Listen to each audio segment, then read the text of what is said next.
Hello friends. तो जैसा कि हम लोग पिछले वीडियो में देखे थे, अब मोटिवेशन का क्लास हम लोग देख चुके हैं। उसके साथ ही हेरिडिटी और इन्वायरमेंट का क्लास हम लोग देख चुके हैं।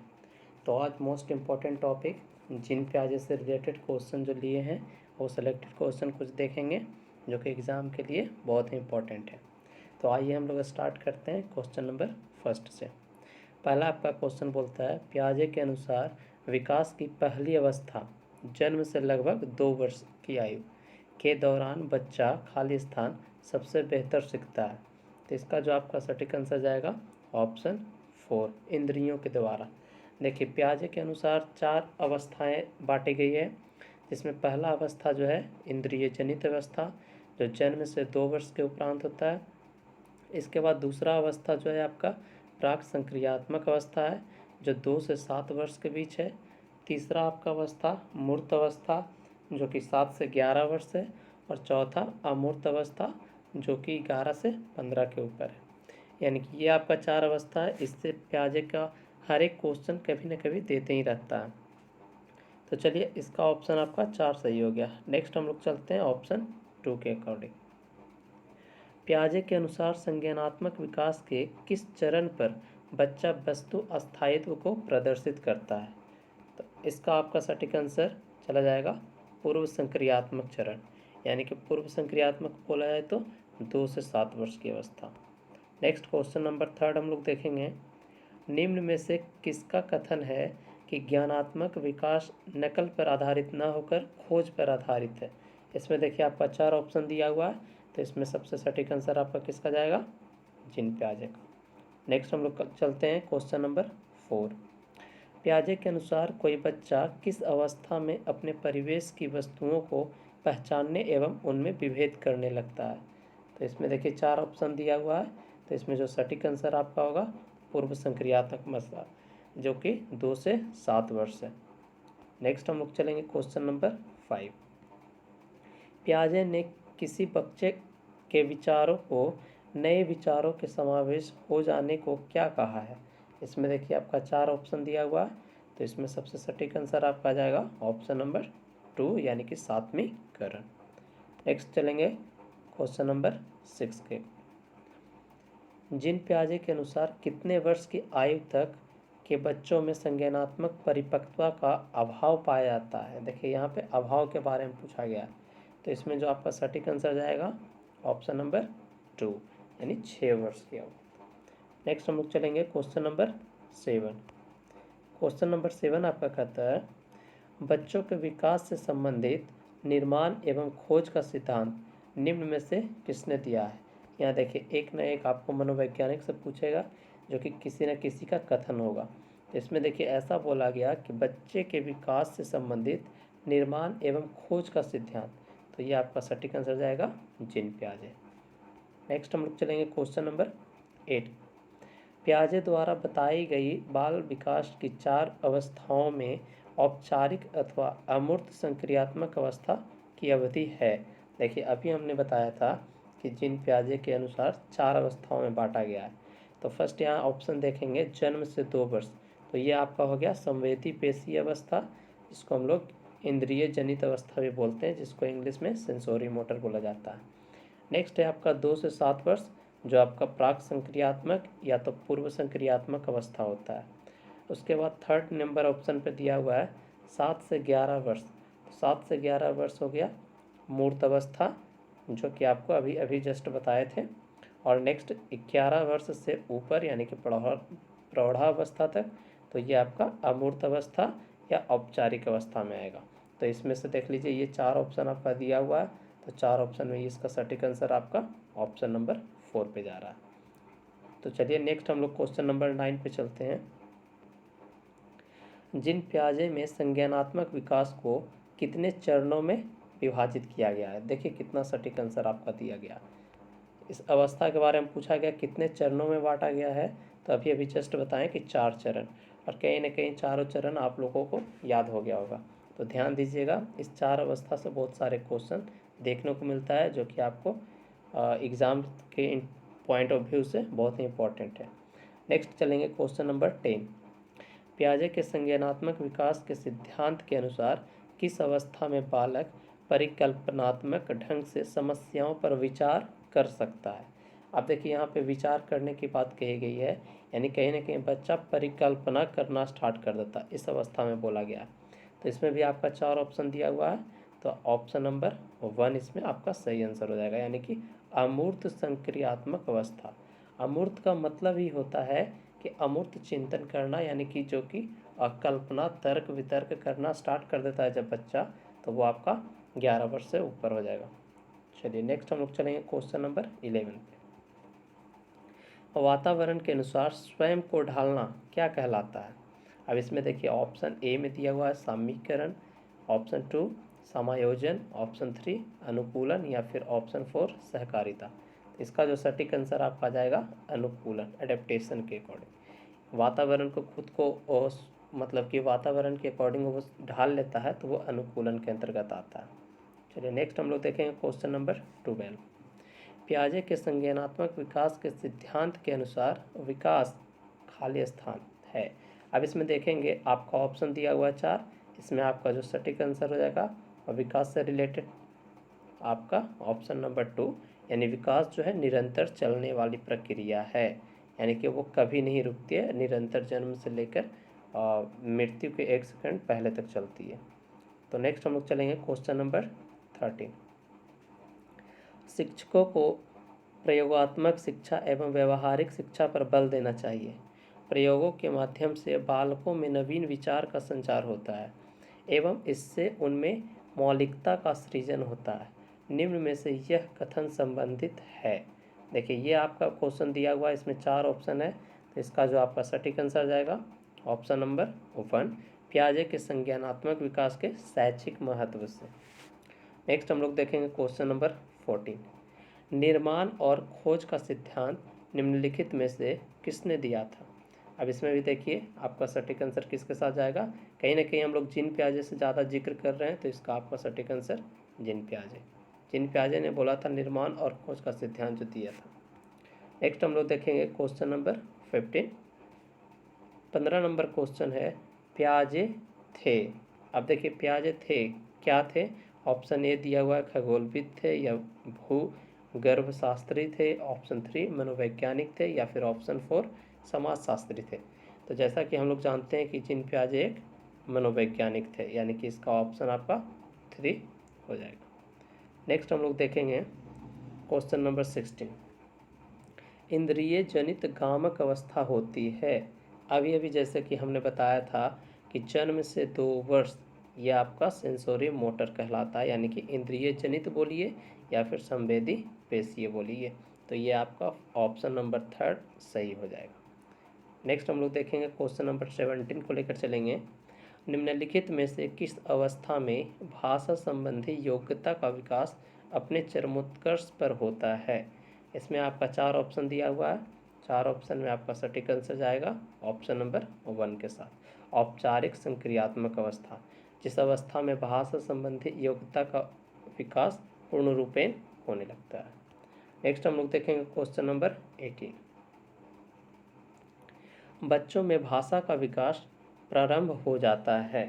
तो इसमें भी देखिए आपका 4 ऑप्शन दिया हुआ है, तो भाषा का विकास प्रारंभ कब से होता है ये पूछा गया, तो इसमें आपका जो सटीक आंसर हो जाएगा ऑप्शन नंबर 2 पूर्व संक्रियात्मक अवस्था, जो कि अभी अभी हमने बताया था पूर्व संक्रियात्मक अवस्था का कार्यकाल हो जाएगा आपका 2 से 7 वर्ष, ये आपका पूर्व संक्रियात्मक अवस्था हो जाएगा। नेक्स्ट हम लोग देखेंगे क्वेश्चन नंबर 19। कोहल वर्ग के द्वारा प्रस्तावित निम्नलिखित चरणों में से प्राथमिक विद्यालय के बच्चे किन चरणों का अनुसरण करते हैं? अब देखिए यहाँ पे जीन पियाजे के बाद कोहल वर्ग के बाद पूछा जा रहा है, तो इसमें आपका जो ऑप्शन दिया हुआ है 4, इसमें जो आपका सटीक आंसर हो जाएगा ऑप्शन नंबर 3 बोला जाए, तो इसमें भी देखिए 2 ऑप्शन दिया हुआ बी और ए, तो बी में आपका दिया हुआ है वैयक्तिक और विनिमय, सी में आपका दिया हुआ ए, बी और ए है ना, तो ए में दिया हुआ आज्ञा पालन और दंड उन्मुखीकरण, तो आपका सटीक आंसर किसके साथ जाएगा ऑप्शन नंबर 3। नेक्स्ट हम लोग देखेंगे क्वेश्चन नंबर 20।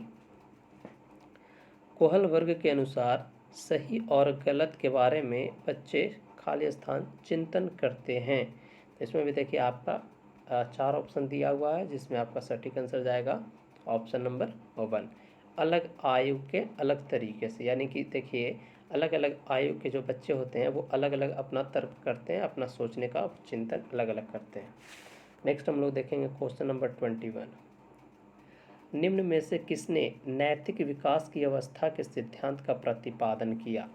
ये देखिए बहुत ही इंपॉर्टेंट क्वेश्चन आपका दिया हुआ है, नैतिक विकास के बारे में बोला गया है, तो इसका जो आपका सटीक आंसर जाएगा option number 2, Lawrence Kohlberg. Kohlberg ने नैतिक विकास की अवस्था का सिद्धांत का प्रतिपादन किया। नेक्स्ट हम लोग देखेंगे क्वेश्चन नंबर 22। लॉरेंस कोहलबर्ग ने नैतिक विकास की अवस्था को कितने चरणों में विभाजित किया है? अब यहाँ देखिए नैतिक विकास के बारे में दिया है कोहलबर्ग ने, और कोहलबर्ग इसको कितने चरणों में बांटा है, तो इसका जो आपका सटीक आंसर जाएगा ऑप्शन नंबर 2, यानी कि इसको 3 चरणों में विभक्त किया है। कौन किए हैं? तो लॉरेंस कोहलबर्ग, नैतिक विकास का।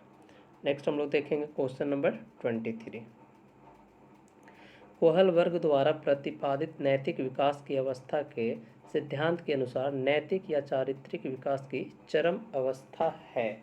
अब इसमें देखिए आपका 4 ऑप्शन दिया हुआ है, जिसमें सटीक आंसर आपका जाएगा ऑप्शन नंबर 4, आधार युक्त आत्मचेतनावस्था। यह आपका सही आंसर होगा। नेक्स्ट हम लोग देखेंगे क्वेश्चन नंबर 24। बाल विकास के संदर्भ में निम्नलिखित कथनों पर विचार करें। अब देखिए इसमें 4 ऑप्शन दिया हुआ है, और चारों ऑप्शन के रूप में आपको विचार करने के लिए बोला है। ऑप्शन ए में दिया हुआ है, बालकों में नैतिकता के विकास की कुछ निश्चित एवं सार्वभौमिक अवस्थाएं पाई जाती है। नेक्स्ट क्वेश्चन हम लोग देखेंगे question number 2, option number B, बालक के व्यक्तित्व के हर पहलू के विकास में समाज का विशेष योगदान होता है। ऑप्शन नंबर सी है, बाल्यावस्था में बालक के लिए नैतिक वही होता है जो उसके स्व अर्थात आत्म कल्याण से जुड़ा होता है। अब इसमें देखिए 4 ऑप्शन दिया हुआ है, तो इसमें जो आपका सटीक आंसर होगा कहीं ना कहीं सारा का सारा ये आपका सही बोला गया, यानी कि ये सभी आपका आंसर हो जाएगा ऑप्शन नंबर 4। नेक्स्ट हम लोग देखेंगे क्वेश्चन नंबर 25। तो 25 में बोला गया, निम्नलिखित में से किसने नैतिक विकास की अवस्था का सिद्धांत दिया? अब देखिए अभी जस्ट हम लोग नैतिक विकास के बारे में पीछे पढ़ते आ रहे हैं, तो नैतिक विकास को अभी कौन दिया है? तो लॉरेंस कोहलबर्ग। और इसे कितने चरणों में बांटा है? तो 3 चरणों में। अभी जस्ट हम लोग पढ़ते आ रहे हैं, कोहलबर्ग के द्वारा नैतिक विकास का सिद्धांत दिया गया। नेक्स्ट हम लोग देखेंगे क्वेश्चन नंबर 25 हो गया, तो 26 पे आते हैं। कोहलबर्ग के अनुसार परंपरागत नैतिक स्तर का काल है। देखिए 3 अवस्था में जो बांटा गया था उसमें एक आपका परंपरागत है, तो उसमें परंपरागत का कार्यकाल पूछ दिया है, तो वो आपका जो होगा 10 से 13 वर्ष। नेक्स्ट हम लोग चलेंगे क्वेश्चन नंबर 27।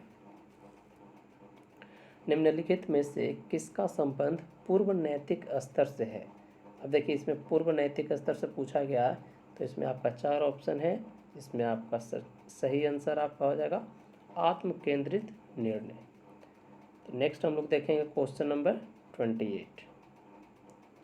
बच्चों में आधारहीन आत्मचेतना का संबंध उसके विकास की किस अवस्था से संबंधित है?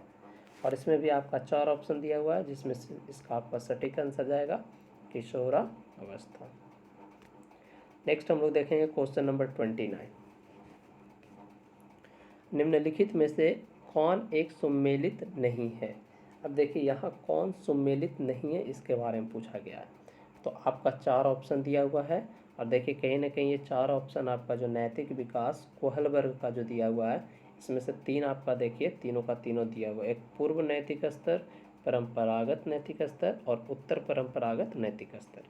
अब इसमें कौन गलत है ये आपको खोजना है, क्योंकि यहाँ आप ऑप्शन अच्छे से पढ़िएगा, यानी कि सुमेलित नहीं है, तो इसमें सुमेलित नहीं वाला जो आपका आंसर हो जाएगा ऑप्शन नंबर 3 जो है सुमेलित नहीं है, यानी कि 1, 2 और 4 ये तीनों का तीनों सही है, और मात्र ऑप्शन नंबर 3 जो है आपका गलत है। तो नेक्स्ट हम लोग चलेंगे क्वेश्चन नंबर 30। निम्नलिखित में किस स्तर के दौरान कोई बालक केवल स्वयं के बारे में सोचता है? क्या सही है क्या गलत है? इससे उससे कोई सरोकार नहीं रहता। अब देखिए वो बच्चा जो आप देख रहे हैं, वो सबसे पहले ध्यान देना है कि वो अपने बारे में सिर्फ सोच रहा है, और ना तो सही और ना तो गलत के बारे में वो सरोकारता नहीं उसके ऊपर है। तो वो किस स्तर पे करेगा, यानी कि कोहल वर्ग के कौन सी अवस्था पे। तो इसमें जो आपका सटीक आंसर जाएगा ऑप्शन नंबर 1, पूर्व नैतिक स्तर। ये आपका सटीक आंसर हो जाएगा। नेक्स्ट हम लोग देखेंगे क्वेश्चन नंबर 31। और विचार न केवल भाषा को निर्धारित करते हैं बल्कि उसे आगे भी बढ़ाते हैं। यह विचार खाली स्थान द्वारा रखा गया। अब देखिए यहाँ से थोड़ा सा मनोवैज्ञानिक चेंज हो रहे हैं। हम लोग जीन पियाजे का भी देखें और अभी अभी कोहल वर्ग का देखें। अब यहाँ आपका क्वेश्चन पूछ लिया गया, विचार न केवल भाषा को निर्धारित करते हैं बल्कि उसे आगे भी बढ़ाते हैं। तो इस पे जो आपका सटीक आंसर जाएगा लेव वाइगोत्स्की, यानी वाइगोत्स्की इसका आपका सटीक आंसर हो जाएगा। तो नेक्स्ट हम लोग क्वेश्चन देखेंगे, क्वेश्चन नंबर 32। निम्नलिखित में से किसने बच्चों की अंतः क्रियाओं को उनके विकास का मूल आधार माना है। तो इसमें भी आपका 4 ऑप्शन दिया हुआ है, जिसमें आपका सटीक आंसर जाएगा लेव वाइगोत्स्की। ये ध्यान रखना है कि जब भी सामाजिक आपको पूछ दिया जाए तो सामाजिक से रिलेटेड आपका जितना भी चीज़ है वो सबका सब कौन दिए हैं, तो लेव वाइगोत्स्की। तो ये आपका देखिए बच्चों की अंतः क्रिया का विकास का मूल आधार माना है, तो कौन माना है, लेव वाइगोत्स्की। तो नेक्स्ट हम लोग देखेंगे क्वेश्चन नंबर 33। वाइगोत्स्की के अनुसार बच्चे साथी समूह के सक्रिय सदस्य कब होते हैं। अभी देखिए इसमें आपका दिया गया है 4 ऑप्शन, जिसमें उन अवस्था से पूछ दिए हैं, यानी कि पूर्व बाल्यावस्था या फिर बाल्यावस्था, किशोरावस्था या फिर प्रौढ़ावस्था। तो इसमें जो आपका सटीक आंसर होगा ऑप्शन नंबर 3, किशोरावस्था। नेक्स्ट हम लोग देखेंगे क्वेश्चन नंबर 34। निम्नलिखित में से किसने सामाजिक विकास का सिद्धांत दिया है। अभी अभी जस्ट हमने बताया कि सामाजिक से रिलेटेड सामाजिक और सांस्कृतिक जोड़ देगा, तो वो आपका कौन होगा, एक ही मनोवैज्ञानिक है जो कि वाइगोत्स्की, लेव वाइगोत्स्की। तो सामाजिक विकास का सिद्धांत किसने दिया, तो लेव वाइगोत्स्की महोदय। नेक्स्ट हम लोग देखेंगे क्वेश्चन नंबर 35। वाइगोत्स्की के अनुसार किसी बालक के विकास में सबसे महत्वपूर्ण योगदान निम्न में से किसका होता है। अब देखिए वाइगोत्स्की के अनुसार क्वेश्चन पूछा गया है, तो बालक के विकास के लिए सबसे महत्वपूर्ण योगदान कौन रखता है, ये यहाँ पे हम लोग को देखना है। तो ऑप्शन ए में दिया हुआ है परिवार, या ऑप्शन 2 विद्यालय, ऑप्शन 3 समाज, या ऑप्शन 4 धर्म।